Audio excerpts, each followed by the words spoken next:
Muito bem, meus amigos, você que acompanha através das redes sociais, através da televisão, através do rádio, eu sou o jornalista Everaldo Fogaça. Está no ar o programa do Fogaça, o programa onde você tem espaço e tem voz. Lembrando que você pode mandar aí a sua pauta, os problemas que existem no seu bairro, na sua cidade, na sua localidade. Você de Cacoal, você de Presidente Médici, Ji-Paraná, Candeso, Jamari e Porto Velho. Mande o seu vídeo, preferência, mande ele na horizontal, ou seja, o celular deitado, aonde você grava o vídeo, mostra o problema, manda o nome do bairro, o nome da rua, o número e juntos a gente vai tentar resolver o seu problema.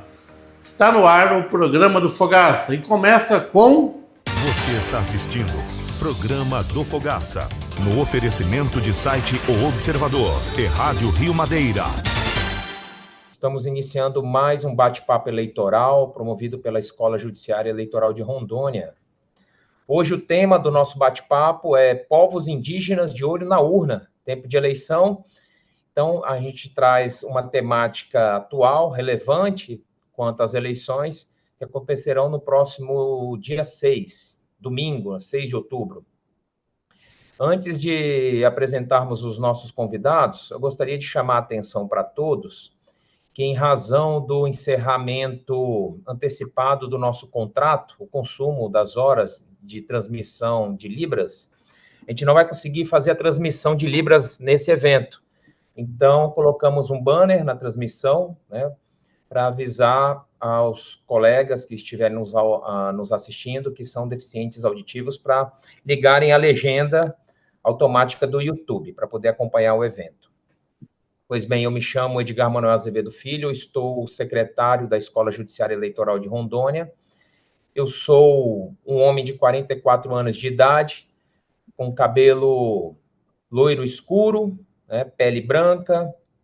Eu estou vestindo um blazer azul escuro, com camisa branca ao fundo, sem gravata. Estou falando sentado da minha sala na Secretaria do Tribunal Eleitoral de Rondônia. Então, eu passo agora a apresentar os nossos participantes de hoje, nossos convidados. A primeira convidada é a Tixai Suruí, líder indígena da etnia Paitê Suruí, criadora e coordenadora do Movimento da Juventude Indígena de Rondônia e atual coordenadora da ONG de Defesa Etnoambiental Canindé. Tixai também é influenciadora digital e uma brasileira com muitas conquistas nacionais e internacionais. Um dos feitos mais comentados foi a sua participação na Conferência das Nações Unidas sobre Mudança do Clima na Escócia no ano de 2021. Aliás, a Tixai é a única brasileira que discursou nessa conferência. Professora da tribo indígena, né? Seja bem-vinda, Tixai, obrigada por sua participação aqui conosco. Também temos como convidada especial a pós-doutora Aparecida Luzia Alzira Zuim, professora do curso de Direito da Universidade Federal de Rondônia. Tem um currículo amplo, longo, que vou resumir, né? Que obviamente a gente não consegue apresentar esse currículo na integralidade, mas que entre os vários feitos da pesquisadora, ela tem uma vasta experiência junto aos povos da região amazônica. Então, seja muito bem-vinda, professora Zuim, ao nosso bate-papo eleitoral.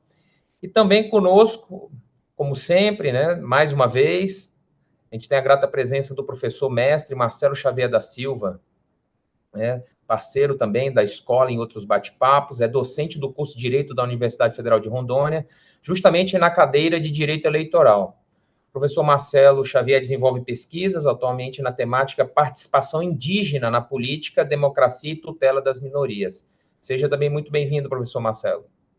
Eu queria, antes de passar a palavra para a Tixai, falar um pouco da dinâmica do nosso bate-papo eleitoral. A ideia é ser um bate-papo o mais informal possível, né? As apresentações de cada um dos três devem ser entre 10 e 15 minutos, então é uma fala bem rápida. Ao término da fala do primeiro apresentador, que no caso vai ser a Tchai, os demais que compõem o debate comentam a fala do apresentador. Na sequência, a gente passa para o segundo apresentador com comentários e, ao final, passa-se para o terceiro também com comentários. Eu informo que o chat está desabilitado, por estarmos em período eleitoral, e evitar qualquer tipo de comentário ali partidário. Também pedimos atenção aos nossos apresentadores, né, os nossos palestrantes do dia, para tomar o cuidado e atenção também com os posicionamentos políticos, né, tentarmos ser o mais neutro possível. Eu queria ainda antes de passar a palavra para a Tchai, agradecer a nossa diretora da escola, a doutora Tânia, membro da corte, por incentivo e o apoio a este evento, né, que ela planejou no nosso plano de trabalho do ano. Agradecer também ao espaço concedido pela diretora-geral, a doutora Lia Maria, e ao nosso presidente, doutor Daniel Ribeiro Lagos, pelo apoio que vem prestando à Escola Judiciária Eleitoral. Então, eu passo agora a palavra à Tchai. Tchai, seja bem-vinda mais uma vez. Então, a gente gostaria de ouvi-la, né? Ouvir a sua fala da perspectiva de um candidato e de um eleitor indígena, né? Quais são essas perspectivas, os principais desafios, né, dos índios e dos candidatos índios, a importância dessa representatividade indígena no parlamento, no executivo. A palavra está contigo, seja muito bem-vinda. Canadenga, né? Boa tarde a todos. Primeiro, eu acho que só fazer uma correção, né? Hoje eu não sou mais coordenadora do Movimento da Juventude, né? Aqui em Suruí, a minha irmã, hoje eu estou como conselheira. E de agradecer o convite, né? Dizer que acho que é importantíssimo que se tenha o diálogo sobre a participação dos povos indígenas, né? Nas eleições, principalmente, né? Nessa eleição onde tivemos a maior o maior número, né, de participação de povos indígenas como candidatos, né, em todo o Brasil. Isso já vindo, né, de uma estratégia mesmo, né, do movimento indígena, através da bancada do COCAR, né, para que povos indígenas, né, principalmente mulheres indígenas, ocupem esses cargos de poder mesmo, né? E aí nós tivemos, né, na eleição passada, através desse movimento, né, que o movimento indígena traz, a eleição, né, de duas deputadas indígenas, não aqui do nosso estado, né, mas da deputada Sônia Guajajara, que hoje é a ministra dos Povos Indígenas do Brasil, e também por São Paulo, né, e da deputada federal Célia Chacriabá, né, por Minas Gerais, que hoje acho que é a nossa maior representante dos povos indígenas no Congresso Nacional, né? E mostra a importância, né, dos povos indígenas estarem ocupando esses espaços como uma questão de democracia mesmo, né? A gente fala tanto em democracia, né, mas a gente não, muitas vezes não se vê representado nesses espaços que estão aí, né? E pensar mesmo numa questão, né, de que há pouco tempo os povos indígenas eles sequer, né, tinham o direito de votar. Antes, a gente ainda era tutelado mesmo, né? Tutelado pelo Estado, sem o direito de você poder entrar em juízo, né? Para você poder votar, você deveria ser considerado aquele, né, que foi civilizado, vamos dizer assim, né? Que teve a sua cultura assimilada. Então, você vê como isso ainda é violento, né? Como isso era bastante violento e como trazia um ataque mesmo, uma violência contra a própria cultura dos povos indígenas, né? Imagina, você é, tem que perder a sua cultura para ter o direito ao voto, vamos dizer assim, né? E isso mudou, né? Hoje, os povos indígenas, a gente teve o primeiro representante dos povos indígenas, né? Foi o Mário Juruna, que era uma liderança indígena, né? Do povo Xavante, do Mato Grosso, mas que foi eleito, né, pelo Rio de Janeiro. E, e depois a gente tem Joênia Wapichana, né, que hoje é a presidenta da FUNAI. E agora, né, a gente tem os dois exemplos que eu citei. Além, né, de aqui em Rondônia mesmo, nós já temos, já tivemos tido, né, vereadores que foram eleitos, né, vereadores indígenas, principalmente ali na região de Guajará-Mirim, onde que se concentra a maior quantidade, né, da população indígena no nosso estado. E pensar, né, que quando a gente quer solução, que é emergente, né, a importância de se votar em povos indígenas hoje, de que a população, inclusive não indígena, né, que os brancos entendam a importância de votar, né, em nós, principalmente diante da emergência que a gente vem vivendo, né, uma emergência climática mesmo, aqui no nosso estado de Rondônia, né, a gente passou 2 meses cobertos por fumaça, e o nosso rio Madeira, né, tá com 25 centímetros, o menor nível da história, e você não vê os candidatos, né, falando sobre mudanças climáticas. Você não vê os candidatos falando da importância, né, dos rios, da importância de se respirar um ar puro, né? Eu vi um comentário, né, de um jornalista aqui do nosso estado que ele falava assim: nossa, a nossa cidade, né, nosso estado está tanto tempo coberto por fumaça, e quando chega em São Paulo que eles veem, né, veem o que está acontecendo aqui. Primeiro que sim, o Brasil é muito xenofóbico, né, e o norte é invisibilizado, né? E só é lembrado quando se fala Amazônia, né? Mas sem pensar que a Amazônia somos nós, né? A Amazônia é quem está aqui e que não vem sendo ouvida, né? A Amazônia também são as pessoas da cidade, né? Mas parece que eles falam de Amazônia num sentido como se não tivesse pessoas até hoje, né? Assim como foi quando se iniciou a colonização desse estado, né?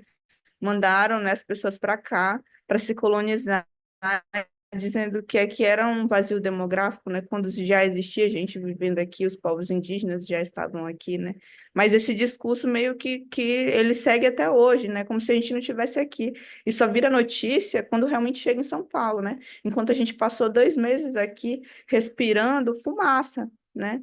Você imagina, ontem a minha irmã, ela falou uma frase, né? Que a gente fez um ato ali é, no espaço alternativo ontem, exatamente contra as queimadas, né, contra todo esse desmanche ambiental, e a gente fez algumas falas ali, e a minha irmã fez uma fala muito forte, né, que eu fiquei pensando, né, ela acabou de ser mãe, e ela falou bem assim: o meu filho ainda não respirou um ar, não viveu um mundo, né, sem fumaça, porque o meu sobrinho tem apenas 2 meses. Então, ele ainda não respirou um ar puro. Para o Brasil é extremamente importante. Eu digo que, embora nós tenhamos muito destaque, né, para cargos superiores, né, no Poder Executivo, Poder Legislativo, eu digo sempre que a vida acontece na cidade, né? É na cidade que eu nasço, que eu cresço, que eu brinco muito da disciplina de direito da cidade, né? É onde eu namoro, eu caso, eu descaso, é onde eu tenho filhos, e é onde eu morro, né? Onde eu estarei aqui, né? Deixando essa minha passagem. Então, nós vivemos um momento muito importante das eleições municipais, né? Eleições municipais são muito importantes. Mas então, me apresentando aí, né? Minha autodescrição, sou uma mulher branca, né? Atualmente estou com o cabelo ruivo, ele é comprimento médio para curto, branca, 59 anos. Estou vestindo uma blusa marrom. Estou no meu escritório e ao fundo eu tenho um papel de parede que representa o mapa mundi. E eu gosto muito de dizer que é o mapa mundi, que é para o mundo onde a gente quer circular e fazer acontecer. É, acho que por aí já basta um pouco para as pessoas puderem conseguirem me auto também imaginarem como eu sou. Tenho olhos castanhos, é, estou usando um batom vermelho, que é para dizer que nós mulheres aqui estamos na expectativa também de sermos representadas. Eu sempre brinco que uma grande arma de mulher é o batom, tá? Já que é para brincar um Verdade. pouquinho e deixar descontraído, é o batom, né? Chay. Bom, mas para questões sérias, né? Enquanto o Chay estava comentando sobre as questões de eleição, me vinha constantemente, né, uma relação que eu acho extremamente válida, de que ao pensarmos tudo que você está dizendo, né, a importância dos povos indígenas no processo eleitoral tem a ver, né, com a concretização real do Estado Democrático de Direito. Eu não posso pensar diferente, né? E por que assim? Como você menciona, né, refletir sobre essa importância tem a ver também com a construção de que modelo de sociedade nós queremos. Nós sempre falamos que o Brasil é um país diverso, né? O país ele é pluricultural, ele tem tantas eh, diferenças, mas como nessas diferenças nós podemos fazer-se presença, né?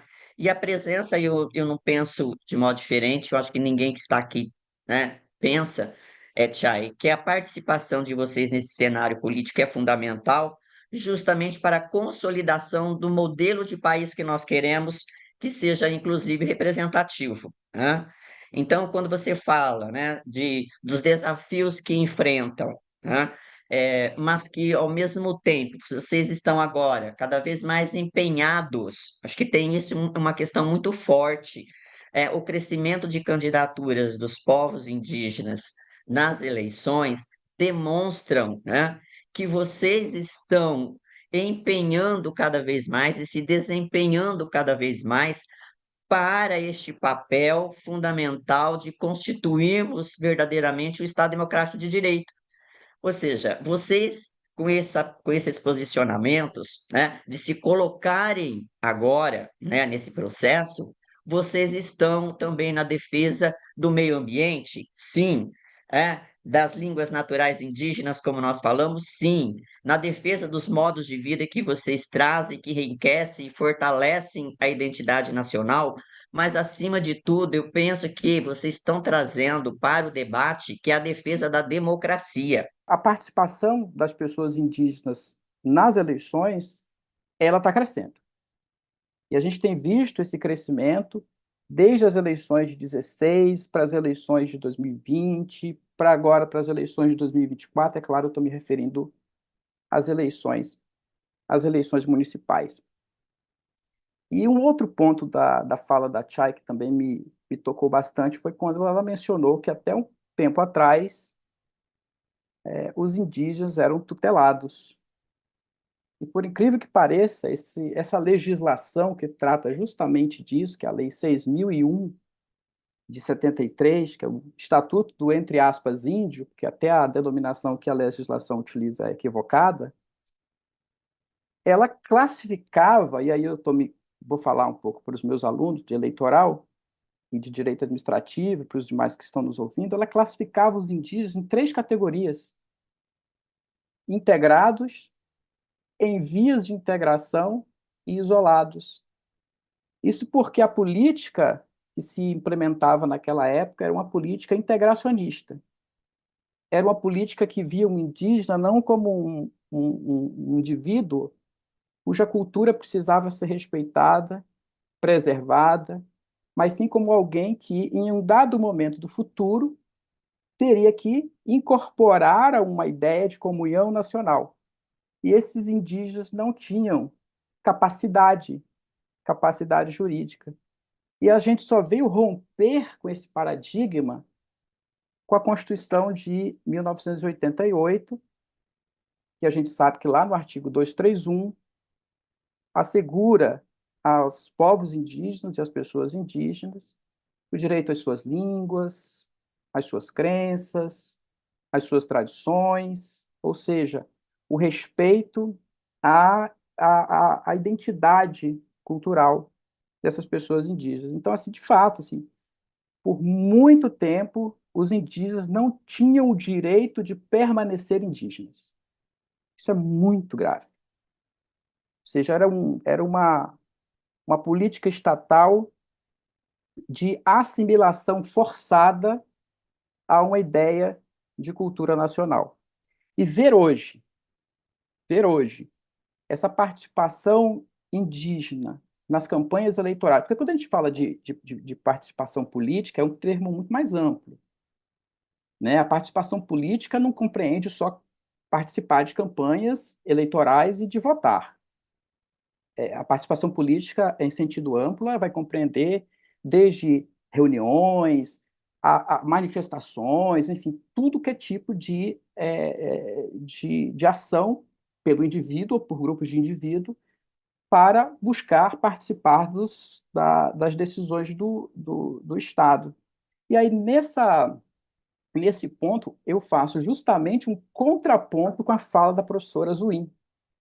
A professora Zuin muito bem começou a sua fala dizendo assim: essa questão, acima de tudo, é para concretizar o Estado democrático de direito. Eu imaginava que a quantidade de indígenas votantes era muito maior, né? Porque é isso, a gente já sabia que tem, né? Já elegemos vereadores em Guajará antes, então, e pensando nisso, né, a gente já pensa, né, numa maior participação mesmo da nossa comunidade, né? No sentido de votar mesmo. Nas últimas eleições, inclusive, a gente fez um projeto com a Unir, né, com a professora Cidinha, com o professor Marcelo, também com o TRE, exatamente, né, trazendo a juventude, trazendo a tecnologia que o professor falou, né, para a gente poder se comunicar, para a gente poder tirar os títulos, fazer essa regularização das documentações, né, para poder votar, né, para poder tirar os títulos para o tão importante que é do voto, né? Mas tem outras coisas que a gente gostaria de fazer, né, e que a gente não conseguiu fazer, mas que acho que ainda, né, tem espaço aí nas próximas eleições para que a gente possa construir, e é exatamente no sentido, né, das próprias línguas indígenas mesmo, né? Porque uma das dificuldades, né, é principalmente com os nossos mais velhos, né? Você imagina, hoje meu avô não está mais aqui, né? Mas o meu avô ele não falava português, né? Minha avó, ela não sabia falar português, né? E na urna, você é o momento, o voto é secreto, né? Você não pode levar ninguém. Então, como que aquele mais velho, né? Como que aquele mãe que a gente fala vai conseguir votar se ele não sabe ali o que está acontecendo, né? E ele só sai, ele só entende a língua. Então, aquilo tem que ser passado para ele através da língua, né? Então, uma das nossas ideias era fazer uns videozinhos, né? Ensinando como votava e depois traduzir para as línguas indígenas, né? Que a gente, que fazem parte da juventude aqui, né? Era uma das nossas ideias para ajudar, principalmente, né? Esses mais velhos a votarem também, né? Não só para fomentar dentro da juventude, né? E eu acho que as redes sociais são muito importantes quando a gente fala no engajamento político, né? Como o professor estava falando, tanto nisso, nesse sentido, né? De trazer consciência para nós mesmo, né? Falamos muito, né, nas últimas eleições da importância do primeiro voto, né, da importância, como falamos aqui também, da importância de se votar em pessoas indígenas, né, não só para nós indígenas, mas também para os não indígenas, né, entenderem essa importância, né, e tudo isso a gente hoje usa, né, as redes sociais, usa a internet para fazer esse diálogo, né, do que significa os povos indígenas também, né, do que significa ser uma mulher indígena hoje em 2024, né, quebrar esses estereótipos, esses preconceitos que as pessoas têm, né?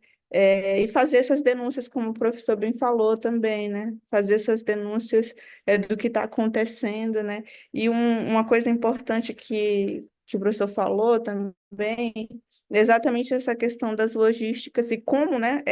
Inclusive essa questão das mudanças climáticas vão afetar agora nessas eleições, como a gente não está preparado para isso, né?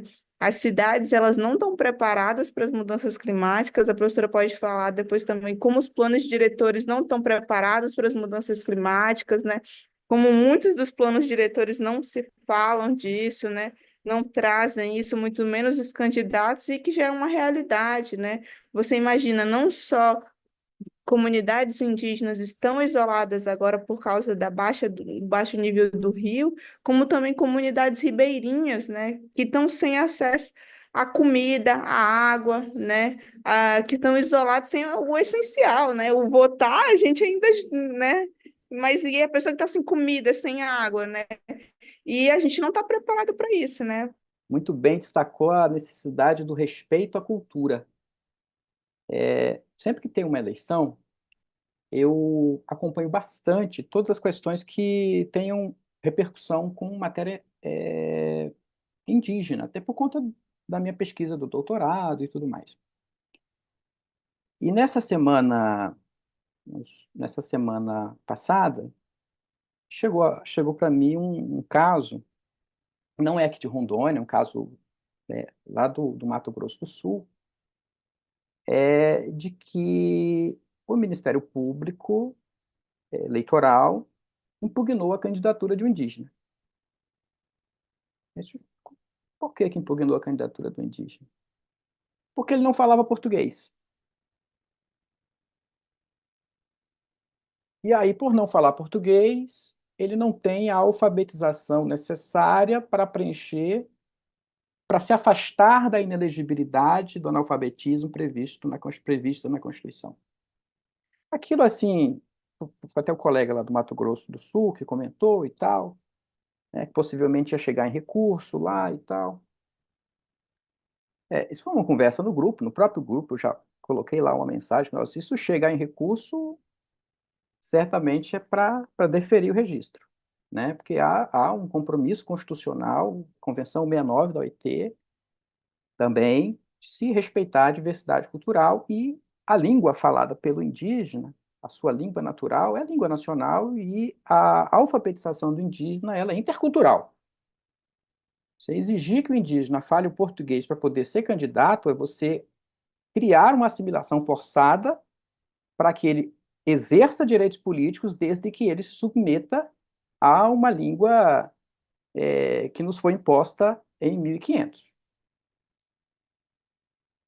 A sentença da juíza foi maravilhosa. Ela julgou improcedente a impugnação, deferiu o registro, fez referência ao Estado pluriétnico. E sabe o que foi mais bacana, Edgar? Depois de tudo isso, o Ministério Público não recorreu. Não recorreu, ou seja, ponderou, fez uma ponderação adequada, assim, eu acho que foi, de tudo isso, acho que o que mais me emocionou foi o Ministério Público não ter levado adiante. O professor Marcelo falou muito bem, inclusive a OIT 169, né, que é um dos direitos mais importantes que os povos indígenas conquistaram, né, quando se fala da consulta, né, livre, prévia e informada de boa-fé, né, é uma coisa que vem sendo atacada também, né, lá nessas casas legislativas, e por isso que a gente viu também a importância, né, de se colocar nesses lugares, ocupando esses lugares, né, que é esse lugar legislativo mesmo, do executivo, né, o lugar da política mesmo. Então, né, falar, né, para quem está assistindo a gente, quem vai assistir a gente, né, dessa consciência também, né, da gente cobrar aqueles que estão lá, né, se a gente quer falar, né, do que está acontecendo, saneamento básico, né, a questão climática mesmo, a gente tem que cobrar também, assim como os povos indígenas vêm fazendo essa cobrança muito forte, né? Não só o governo, não só, mas a todos mesmo, para que os nossos direitos sejam efetivados, né? Sejam garantidos, né? E, e que a sociedade, no geral, né, tome isso para si também, né? Do cobrar. E um pertencimento também é importante, né? A gente falou tanto da nossa cultura, no pertencimento das pessoas, de entender que elas estão aqui na Amazônia, né, porque estão na cidade, em Porto Velho, que estão fora da Amazônia. Vivem nesse bioma também, são pessoas amazônicas como nós também, né? Então precisam valorizar e entender a importância do seu lugar, né? Como a professora bem disse, vivemos, crescemos e morremos no que são as cidades, né? No nosso território, não é, né, lá em outros lugares, é aqui, né, que a gente vive. Então, que a gente, nessas eleições, entenda a importância de valorizar esse lugar, de trazer qualidade de vida para nós mesmos, né? E mais uma vez, né, agradecer, acho que foi muito legal o papo. E, e é isso, foi sempre fazer essas cobranças também, deixar aí as cobranças, vou cobrar também, tudo que eu falei, eu vou cobrar depois aí, do Que bom. tribunal, para meus professores, e agradecer, né? E aceitar. Maravilha, maravilha. Eu estou encantado com você, Chay. Você é muito jovem e trouxe assim um conteúdo riquíssimo. A gente vê o quanto você entende do que fala, já tem uma vivência, né? A gente vê o seu ativismo pela causa, e eu estou encantado. Eu tenho uma filha de 10 anos e uma filha de 8 anos. Eu vou mostrar para ela esse vídeo, vai ficar gravado, porque eu quero que ela se inspire em você, na sua causa, na sua luta, né? Você é muito jovem, tem muito conhecimento, e eu estou encantado, né? Assim, engrandeceu o nosso bate-papo, e por isso eu quero agradecer muito também a doutora Cidinha Zuin, que foi uma peça fundamental para viabilizar a tua participação, Thiago. Professor Marcelo, nosso parceiro de sempre, também pelo apoio desse evento em especial, com todos os alunos, matéria de prova, né, professor? Então, levem o nosso carinho da escola, Tchai, professora e professor, tá? Muito obrigado mesmo. O tribunal, eu peço licença para agradecer em nome do presidente, desembargador Daniel Lagos, a participação de todos vocês, a participação dos estudantes e todos que nos acompanham agora, né? E lembrem, domingo, né? Não abram mão do voto, nós eleitores, porque o seu voto, o nosso voto tem poder, né? Esse é o tema do projeto do TRE para essas eleições. Nosso voto tem poder e está em todos os lugares. Então, boa noite a todos, até a próxima, que Deus nos abençoe. Muito obrigado. Você está assistindo Programa do Fogaça, no oferecimento de site O Observador e Rádio Rio Madeira. E chegou no ar o Programa do Fogaça. Agradecer as pessoas de Cacoal, de Presidente Médici, Ji-Paraná, Porto Velho, e também através das redes sociais, que vai para o mundo, aonde você tem acesso ao programa. Nós voltamos amanhã, se assim Deus nos permitir. Tchau, tchau.